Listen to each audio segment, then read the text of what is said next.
الحمد لله نحمده ونستعينه ونستغفره ونعوذ بالله من شرور أنفسنا ومن سيئات أعمالنا من يهده الله فلا مضل له ومن يضلل فلا هادي له وأشهد أن لا إله إلا الله وحده لا شريك له وأشهد أن محمدًا عبده ورسوله يا أيها الذين آمنوا اتقوا الله حق تقاته ولا تموتن إلا وأنتم مسلمون يا أيها الناس اتقوا ربكم الذي خلقكم من نفس واحدة وخلق منها زوجها وبث منهما رجالا كثيرا ونساء واتقوا الله الذي تساءلون به والأرحام إن الله كان عليكم رقيبا يا أيها الذين آمنوا اتقوا الله وقولوا قولا سديدا يصلح لكم أعمالكم ويغفر لكم ذنوبكم ومن يطع الله ورسوله فقد فاز فوزا عظيما أما بعد فإن خير الحديث كتاب الله وخير الهدي هدي محمد صلى الله عليه وسلم وشر الأمور محدثاتها وكل محدثة بدعة وكل بدعة ضلالة وكل ضلالة في النار أعوذ بالله السميع العليم من الشيطان الرجيم بسم الله الرحمن الرحيم قل أطيعوا الله والرسول فإن تولوا فإن الله لا يحب الكافرين رب اشرح لي صدري ويسر لي أمري واحلل عقدة من لساني يفقهوا قولي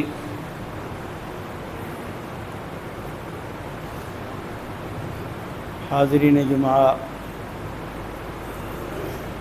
بزرگوں، دوستوں اور خواتین ملت اسلامیہ،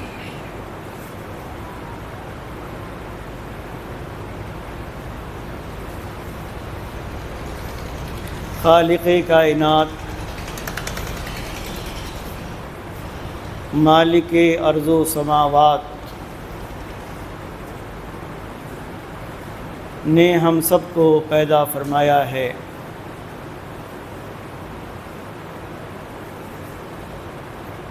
وہ پوری اولاد آدم کا تنہا پیدا کرنے والا ہے،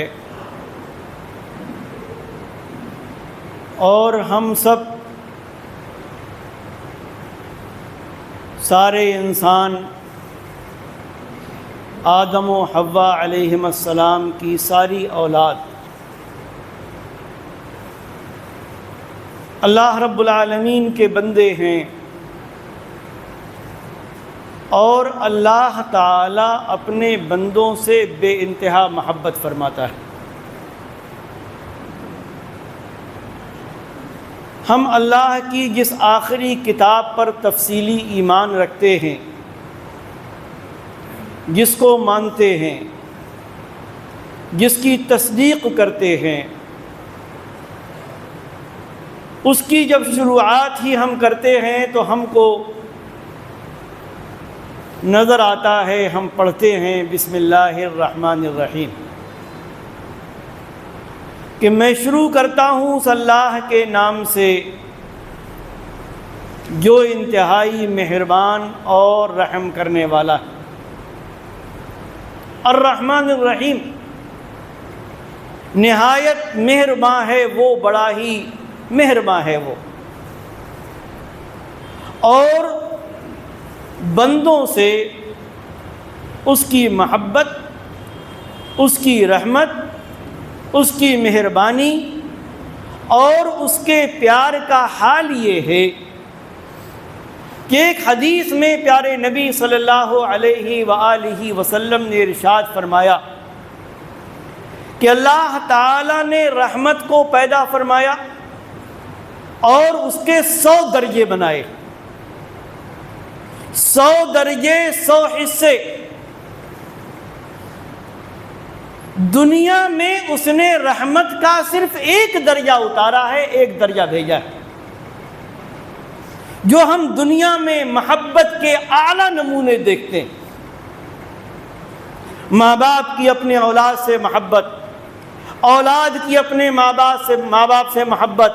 بھائی کی بہن سے، بہن کی بھائی سے، شوہر کی بیوی سے، بیوی کی شوہر سے، دوست احباب سے، جانوروں میں ہم محبت دیکھتے ہیں کہ جانور جو بول نہیں سکتے، جن کے اندر وہ عقل و شعور نہیں جو انسانوں کے اندر ہے، لیکن ذرا دیکھیں کہ ایک جانور بھی اپنے بچے سے اتنی محبت کرتا ہے، اتنا پیار کرتا ہے کہ مرغی جیسی چیز کتے اور بلی کا مقابلہ کرنے لگتی۔ ایک عام سا جانور، کمزور سا جانور اپنے بچوں کو بچانے کے لیے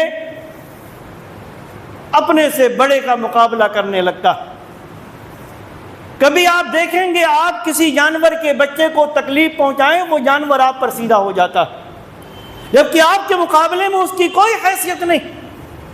تو اللہ کے نبی صلی اللہ علیہ وسلم نے فرمایا کہ جو مخلوقات، چاہے وہ انسان ہوں، جانور ہوں، چوپائے ہوں یا اور بھی، جو وہ ایک دوسرے سے محبت کرتے ہیں، اپنی اولاد سے محبت کرتے ہیں، اپنے عزیز و اقربا سے محبت کرتے ہیں، اپنے دوست احباب سے محبت کرتے ہیں، فرمایا یہ اللہ کی پیدا کردہ رحمت کا 100واں درجہ اور 100واں حصہ، 99 درجے خالق کائنات نے اپنے پاس رکھے ہوئے ہیں۔ سوچئے کتنی محبت کرتا ہوگا اللہ رب العالمین ہم سے، کتنا پیار کرتا ہوگا اللہ رب العالمین ہم سے، کتنی انسیت رکھتا ہوگا اللہ رب العالمین ہم سے۔ اگر ذرا سی بات پر وہ لوگوں کو عذاب دینے پر آ جائے، سزا دینے پر آ جائے، جیسے ہمارے یہاں ہوتا، ہمارے مزاج کے خلاف کوئی بات ہو گئی، کسی کو چانٹا مار دیا، کسی کو گالی دے دی، کسی کو ملازمت سے نکال دیا، کسی کو گھر سے نکال دیا، کسی کے ساتھ کچھ اور کر دیا، کسی کے ساتھ کچھ اور کر دیا۔ اللہ رب العالمین اپنے نافرمان بندوں تک کو اپنی رحمت سے روزی عطا فرماتا ہے، جو اس کی عبادت نہیں کرتے، اس کے سامنے سجدے نہیں کرتے، اس کی ربوبیت الوہیت کو نہیں مانتے، اس کے نبیوں کی تصدیق نہیں کرتے، اس کی کتابوں کی تصدیق نہیں کرتے، اس کے احکامات کو نہیں مانتے، اس کے باوجود رب کائنات ان کو روزی دیتا، دنیا میں ان کو زندہ رکھتا ہے، دنیا کی نعمتیں سے ان کو نوازتا ہے۔ یہ اور بات ہے کہ آخرت میں ان کے ساتھ اللہ رب العالمین جو سلوک کرے گا وہ کرے گا، لیکن دنیا میں اللہ رب العالمین اپنے بندوں سے محبت کرتا ہے۔ لیکن ایک چیز یاد رکھیں،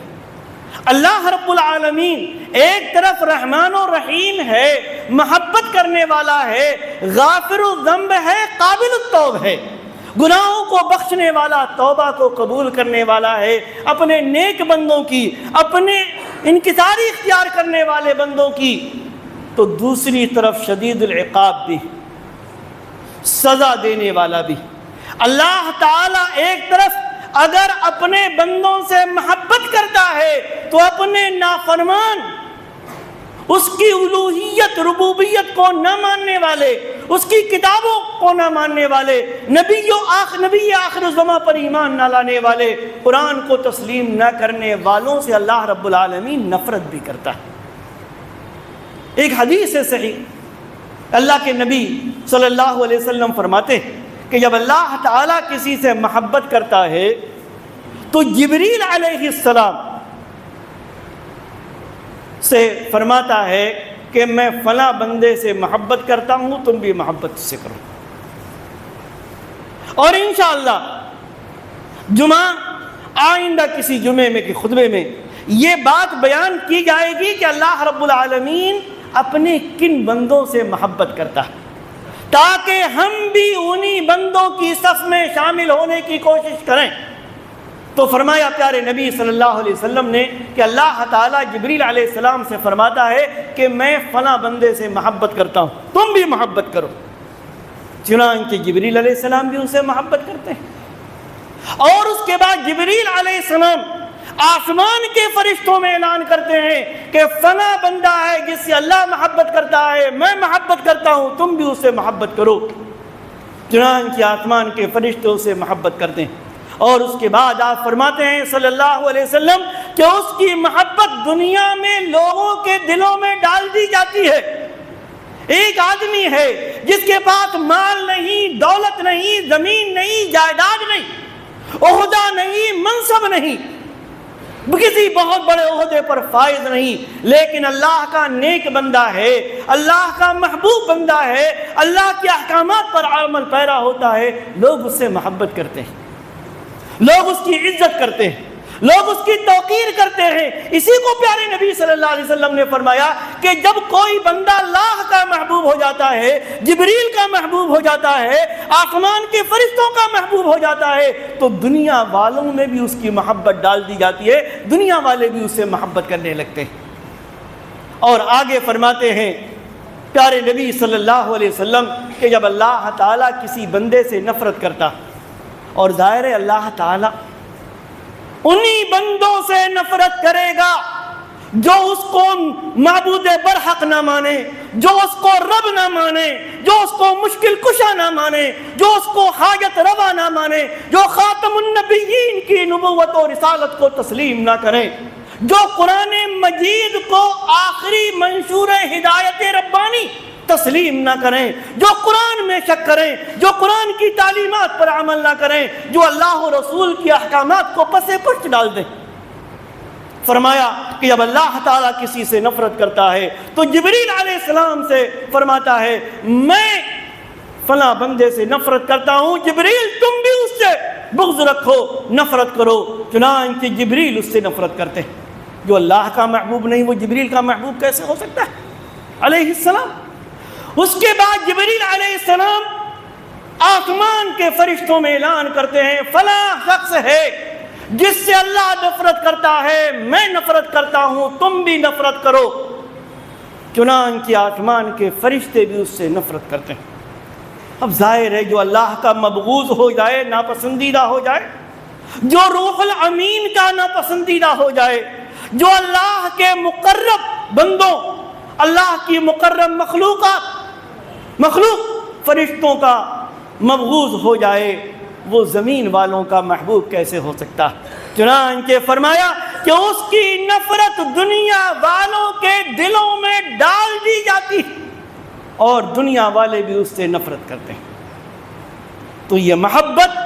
اور نفرت نہ پیسے کی محتاج ہے، نہ زمین و جائیداد کی محتاج ہے، نہ بینک بیلنس کی محتاج ہے، نہ عہد و منصب کی محتاج ہے۔ اگر یہ ضرورت مند ہے تو اللہ رب العالمین کو ماننے اور نہ ماننے کی۔ چنانچہ آئیے قرآن مجید کی روشنی میں دیکھیں کہ اللہ رب العالمین جو انتہائی مہربان، انتہائی رحم کرنے والا ہے، کون ایسے شقی لوگ ہیں، بدبخت لوگ ہیں جو اللہ رب العالمین کی نفرت کے مستحق ہو جاتے ہیں۔ رب کائنات جن کو پسند نہیں کرتا، جن سے اللہ رب العالمین محبت نہیں کرتا، جن سے اللہ رب العالمین نفرت کرتا ہے، اور جب رب نفرت کرے تو جبریل بھی نفرت کرتے ہیں، فرشتے بھی نفرت کرتے ہیں، اہل زمین اور دنیا والے بھی نفرت کرتے ہیں۔ آئیے اختصار کے ساتھ قرآن کی روشنی میں جاننے کی کوشش کریں۔ اللہ رب العالمین کے قرآن کی روشنی میں ہم کو معلوم ہوتا کہ اللہ تعالی کافروں سے محبت نہیں کرتا۔ قرآن میں ایک آیت وَجَزَاءُ سَيِّئَةٍ سَيِّئَةٌ مِثْلُهَا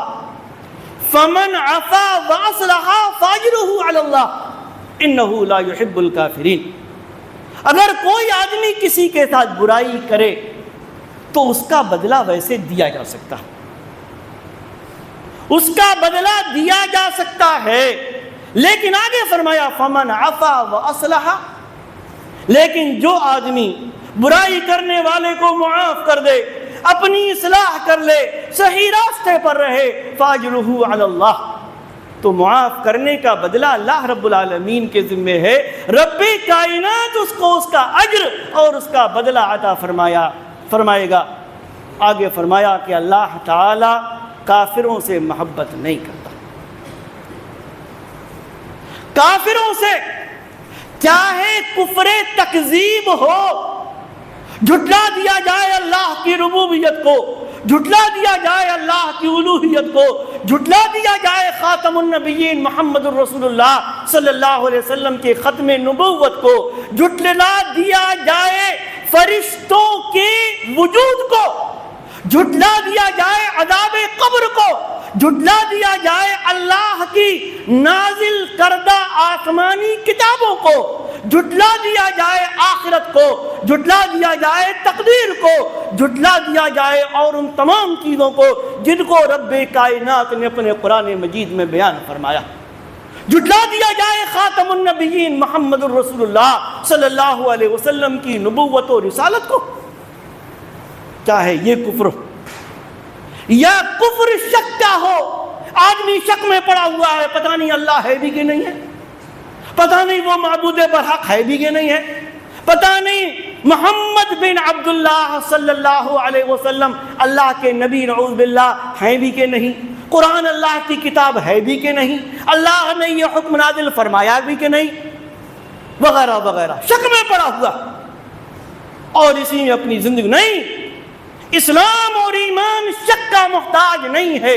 بلکہ یہ یقین پر یقین رکھتا ہے، یقین کے ساتھ اللہ کو اپنا رب مانو، یقین کے ساتھ اللہ کو اپنا خالق مانو، یقین کے ساتھ اللہ کو معبود برحق مانو، یقین کے ساتھ محمد بن عبداللہ کو خاتم النبیین مانو، یقین کے ساتھ جو کتاب محمد عربی صلی اللہ علیہ وسلم پر نازل کی گئی اس کو اللہ کی آخری کتاب مانو، یقین کے ساتھ یہ تسلیم کرو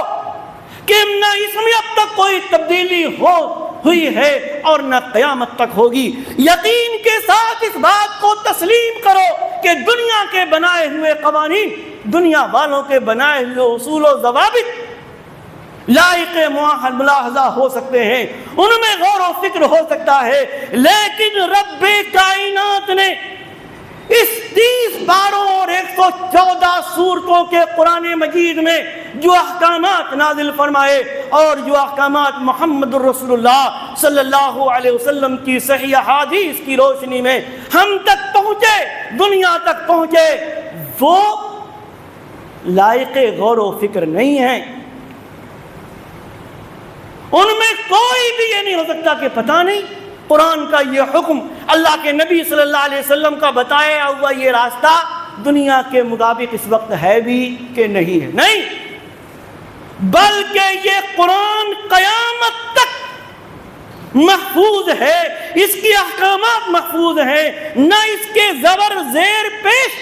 اور کسی بھی کلمے میں تبدیلی ہو سکتی ہے اور نہ اس کی احکام میں کوئی تبدیلی ہو سکتی ہے۔ اگر کوئی یہ سمجھتا ہے نعوذ باللہ کہ قرآن مجید کی احکام قابل غور ہیں، جیسے دنیا کا آج ایک قانون آتا ہے کل کوئی دوسرا قانون آ جاتا ہے، کل اس میں کوئی سنشودھن ہو جاتا ہے، اس میں کوئی سنشودھن نہیں، نہ ہے نہ ہو سکتا، تو یقین کے ساتھ اس کو تسلیم کیا جائے۔ نہیں، کفر ایسا بھی نہ ہو کہ آدمی مانتا تو ہے کہ ہاں یہ اللہ کا حکم ہے، لیکن اس پر عمل سے اپنے آپ کو بڑا سمجھتا جیسا ابلیس نے کیا۔ اللہ تبارک و تعالیٰ نے فرشتوں کو اور ابلیس کو حکم دیا تھا نا کہ آدم علیہ السلام کو سجدہ کرو۔ ابلیس اس بات کا منکر نہیں تھا کہ یہ اللہ کا پتہ نہیں حکم ہے بھی کہ نہیں، وہ جانتا تھا، مانتا تھا، اس کو یقین تھا کہ اللہ رب العالمین نے یہ حکم دیا ہے، لیکن انکار کر دیا۔ اپنے آپ کو بڑا سمجھا اللہ کا اس حکم ماننے سے۔ آدمی اپنے آپ کو بڑا سمجھے، میں اتنا بڑا، اتنی حیثیت کا مالک، اللہ کی عبادت کروں، اللہ کے سامنے ٹھیک ہے اللہ کا حکم نعوذ باللہ ہوگا، لیکن میں تو نہیں کرتا۔ ہم میں مسجد میں جاؤں جہاں چٹائی بچھی ہوئی نہیں، جہاں کارپیٹ بچھا ہوا نہیں، جہاں اے سی نہیں، جہاں یہ نہیں، جہاں وہ نہیں، وہاں میں نماز پڑھنے جاؤں گا؟ اتنی بڑی حیثیت کا مالک وغیرہ وغیرہ۔ یا کفر نفاق ہو جو اللہ کے نبی صلی اللہ علیہ وسلم کے زمانے میں منافقین کے یہاں تھا کہ جب نبی اکرم صلی اللہ علیہ وسلم کے سامنے آتے تھے تو کہتے تھے ہم مومن ہیں، اور جب اپنے لوگوں میں جاتے تو کہتے ہم تو ان سے مذاق کرتے ہیں، دل میں کچھ زبان میں کچھ۔ اللہ رب العالمین اس طرح کا رویہ اختیار کرنے والوں کو ناپسند فرماتا۔ قرآن میں ایک دوسری جگہ اللہ نے فرمایا کیا؟ من کفر فعلیہ کفر، جو کفر کا رویہ اختیار کرے اس کا وبال اس پر۔ ومن عمل صالحا فلانفسهم یمہدون، اور جو نیک کام کرے وہ اپنے لیے نعمتیں سنوار رہے۔ من کفر فعلیہ کفر ومن عمل صالحا فلانفسهم یمہدون۔ قرآن کی ذرا آیت پڑھیں، کبھی کبھی قرآن کو پڑھا کریں، غور کیا کریں۔ اللہ تعالیٰ فرماتا ہے جو کفر کا رویہ اختیار کرے اس کا وبال اسی پر ہوگا، اور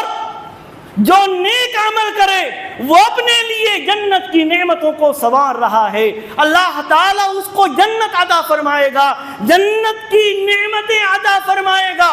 جنت کی نعمتیں کھانے کی، جنت کی نعمتیں پینے کی، جنت کی نعمتیں پہننے کی، جنت میں جو بھی نعمت آدمی چاہے گا رب کائنات اس کو عطا فرمائے گا۔ اور اس کے ساتھ ایک اور چیز، نعمتوں کی بات آئی، ایک اور چیز آپ کو بتاؤں، اللہ رب العالمین کا دیدار، رب کائنات کا دیدار۔ اس سے پہلے بھی نہ جانے کتنے بار یہ بات آئی، رب ہمارا محبوب ہے اور سب سے بڑا محبوب، اور محبوب کا دیدار یہ محبت کرنے والے کے لیے اس سے عظیم کوئی اور چیز نہیں ہوتی۔ لوگ دنیا میں مختلف قسم کے لوگوں سے محبت کرتے ہیں، کوئی کسی جاہ و منصب والے سے محبت کرتا، کوئی فلمی ایکٹر سے محبت کرتا، کوئی کسی فلسفی سے محبت کرتا ہے، کوئی کسی سائنسداں سے محبت کرتا ہے، کوئی کسی سیاسی آدمی سے محبت کرتا ہے، کوئی کسی شاعر سے محبت کرتا۔ اور دیکھیے اس کے دیدار کے لیے، اس کی ایک جھلک پانے کے لیے لوگ لمبی لمبی لائنیں لگاتے ہیں، مارا ماری ہوتی، لوگ لمبا لمبا سفر کر کے جاتے ہیں۔ کیوں؟ اس لیے کہ وہ ہمارا محبوب ہے، اس کی ایک جھلک دیکھنے کے لیے بےتاب ہوتے ہیں۔ رب کائنات ہمارا محبوب ہے، اور ساری نعمتوں کے ساتھ ایسی نعمتیں کہ جن کے بارے میں آدمی نے سوچا تک نہیں ہوگا جنت میں ملیں گی، ساتھ میں رب کائنات کا دیدار بھی ہوگا، اللہ رب العالمین کا دیدار بھی ہوگا۔ ایک حدیث میں صحیح مسلم کی روایت، پیارے نبی صلی اللہ علیہ وسلم نے فرمایا کہ اللہ تبارک و تعالی جنتیوں سے کہے گا، جنتیوں کچھ اور بھی چاہیے جو میں تم کو عطا کروں؟ ساری نعمتیں ملنے کے بعد جنتی کہیں گے اللہ وہ ہم کو اور کیا چاہیے؟ ہمارے چہروں کو تو نے روشن کر دیا، جنت عطا فرما دی، جہنم سے تو نے نجات دے دی، اور ہمیں کیا چاہیے؟ جنت کا وارث بنا دیا۔ پیارے نبی صلی اللہ علیہ وسلم فرماتے ہیں اس کے بعد رب کائنات سارے پردے ہٹا دے گا اور جنتی اپنے رب کو دیکھیں گے۔ اور ایک چیز اور بتاؤں، صرف بعض جنتی نہیں یا چند جنتی نہیں، اللہ رب العالمین کو دیکھ، جو اعلیٰ درجے میں ہوگا وہ بھی اپنے محبوب رب کا، خالق و مالک کا دیدار کرے گا، اور جو جنت کے ادنیٰ درجے میں ہوگا وہ بھی اپنے خالق و مالک اور محبوب کا دیدار کرے گا۔ یقین نہ آئے صحیح بخاری کی روایت پڑھ لو، حضرت جریر بن عبداللہ رضی اللہ تعالی عنہ راوی حدیث ہیں، صحیح بخاری کی روایت، کہتے ہیں ہم اللہ کے نبی صلی اللہ علیہ وسلم کے پاس تھے اور 14ویں کی رات تھی۔ 14ویں کی رات، 14ویں کی رات کا مطلب کیا ہے؟ چاند پورا ہوتا ہے، مکمل ہوتا ہے، کوئی کمی نہیں ہوتی۔ چاند کا ہم دیکھتے ہیں اللہ رب العالمین کا نظام، جب نکلتا ہے تو چھوٹا، پھر بڑا ہوتے ہوتے ہوتے ہوتے مکمل ہو جاتا ہے، اور اس کے بعد پھر گھٹنا شروع ہوتا ہے۔ کہتے ہیں راوی کہ لیلۃ البدر تھی، بدر کہتے ہیں 14ویں رات کا چاند، مکمل چاند۔ اللہ کے نبی صلی اللہ علیہ وسلم نے فرمایا کہ جس طریقے سے تم 14ویں رات کے چاند کو دیکھتے ہو، ویسے ہی تم جنت میں اپنے رب کو دیکھو گے۔ لا تضامون فی رؤیتہ، فرمایا اپنے رب کو دیکھنے میں تمہیں کوئی پریشانی نہیں ہوگی، کوئی اشکال نہیں ہوگا، کوئی دقت نہیں ہوگی، کوئی دشواری نہیں ہوگی۔ سب کو مخاطب کرتے ہوئے رب اللہ کے نبی صلی اللہ علیہ وسلم نے فرمایا سب دیکھو گے تم۔ پہلی رات کا چاند دیکھیے، کسی کو نظر آتا ہے، کسی کو نہیں آتا، اور دیکھنے کے لیے لوگ ایک دوسرے کے کندھے پر چڑھ چڑھ کے دیکھنے کی کوشش کرتے۔ کہاں ہے بھائی لیلۃ البدر؟ کوئی کہیں پر بھی،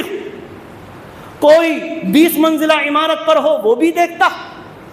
اور کوئی آپ کے اس روڈ پر ہو وہ بھی دیکھتا ہے 14ویں رات کا چاند۔ پیارے نبی صلی اللہ علیہ وسلم نے فرمایا کہ تم اپنے رب کو جنت میں ویسے ہی دیکھو گے جیسے تم 14ویں رات کے چاند کو دیکھتے ہو، کوئی دقت نہیں ہوتی، کوئی پریشانی نہیں ہوتی۔ ایسا نہیں ہوتا کہ بعض دیکھیں اور بعض نہ دیکھیں۔ لا تضامون فی رؤیتہ۔ بعض شارحین حدیث نے اس کا ایک مفہوم یہ بھی بیان کیا ہے کہ جس طریقے سے شروعات کے چاند کو دیکھنے میں تکلیف ہوتی ہے، مشقت ہوتی ہے، بعض دیکھ پاتے ہیں، بعض نہیں دیکھ پاتے، پیارے نبی صلی اللہ علیہ وسلم فرماتے ہیں کہ تم کو اپنے رب کو دیکھنے میں ایسی کوئی پریشانی نہیں ہوگی جیسے 14ویں کا چاند دیکھنے میں تمہیں کوئی پریشانی نہیں ہوتی۔ اور اس کے بعد آپ نے فرمایا کہ اگر ہو سکے یہ سب کرنے کے لیے، جنتوں کی نعمتوں کے حصول کے لیے، رب کے دیدار کے لیے اگر کر سکتے ہو تو کرو کہ سورج نکلنے سے پہلے کی نماز کو تم فوت مت کرو، اور یعنی فجر کی نماز، اور سورج ڈوبنے سے پہلے کی نماز یعنی عصر کی نماز کو تم مت چھوڑو۔ تو فرمایا کہ فَلِأَنفُسِهِمْ يَمْهَدُونَ، نیک لوگ جنت کے راستے اپنے لیے ہموار کر رہے ہیں۔ اور آگے فرمایا کہ وہ لوگ جو ایمان لائے اور جنہوں نے عمل صالح کیے، اللہ رب العالمین اپنے فضل سے ان کو نوازے گا، اور اللہ تعالیٰ کافروں سے محبت نہیں کرتا۔ فرمایا اہل ایمان کو رب کائنات اپنے فضل سے نوازے گا۔ ایک چیز یاد رکھیے، قرآن کی یہ آیت بتا رہی ہے کہ جنت کی نعمتیں آدمی کے اپنے اعمال کے بلبوتے پر حاصل نہیں ہو سکتی جب تک رب کائنات کا فضل و کرم نہ ہو۔ ایک حدیث میں اللہ کے نبی صلی اللہ علیہ وسلم نے فرمایا، لوگو سددوا وقاربوا وابشروا، درست راستے کو اپناؤ، میانہ روی اختیار کرو۔ ایسا نہیں کبھی تو بہت نماز پڑھ لی اور کبھی نماز سے ہی غائب۔ دیکھیے رمضان آئے گا کیا حال ہوگا، اس کے بعد شوال آتی سب غائب۔ اور فرمایا اللہ کی رحمت سے خوش ہو جاؤ، اور اس کے بعد فرمایا سنو، تم میں سے کوئی بھی آدمی اپنے عمل کی وجہ سے جنت میں نہیں جا سکتا۔ صحابہ نے فرمایا اللہ کے رسول آپ بھی نہیں؟ کہا میں بھی نہیں، الا یہ کہ اللہ رب العالمین مجھے اپنی رحمت سے ڈھانپ لے۔ تو آدمی یہ سوچے رہے صاحب میں تو اتنا بڑا نمازی، اتنا بڑا روزے دار، اتنا بڑا صدقہ کرنے والا، زکوٰۃ دینے والا، یہ کرنے والا، وہ کرنے والا، اب مجھ کو جنت میں جانے سے کون روک سکتا ہے؟ پیارے نبی، امام الانبیاء، خاتم النبیین، شافع روز محشر، جن کو کوثر عطا کیا گیا، معراج کرائی گئی، اور کیا کیا آپ کو نوازا گیا۔ آپ بھی فرماتے ہیں رب کا فضل نہ ہو میں بھی جنت میں نہیں جا سکتا۔ تو فرمایا کہ اللہ تعالی اہل ایمان اور عمل صالح کرنے والوں کو اپنے فضل سے نعمتیں نوازتا ہے اور کافروں سے محبت نہیں کرتا۔ اور اللہ رب العالمین کن کن لوگوں سے محبت نہیں کرتا، انشاءاللہ آئندہ اس سلسلے میں گفتگو ہوگی۔ اللہ تعالی ہمیں نیک عمل کی توفیق عطا فرمائے، ہمیں اپنے محبوب بندوں میں شامل فرمائے۔ رب کائنات محبت کرنے والے اعمال کی ہمیں توفیق عطا فرمائے۔ رب کائنات ہمیں جنت کی نعمتوں سے نوازے۔ رب کائنات جنت میں ہمیں اپنے دیدار سے نوازے۔ اللہ رب العالمین ہمیں دنیا اور آخرت دونوں میں عزت عطا فرمائے، ذلت و رسوائی سے محفوظ رکھے۔ آمین۔ بارک اللہ لنا ولکم فی القرآن العظیم ونفعنی وإیاکم بالآیات والذکر الحکیم، انہ تعالی جواد کریم ملک بر رؤوف رحیم۔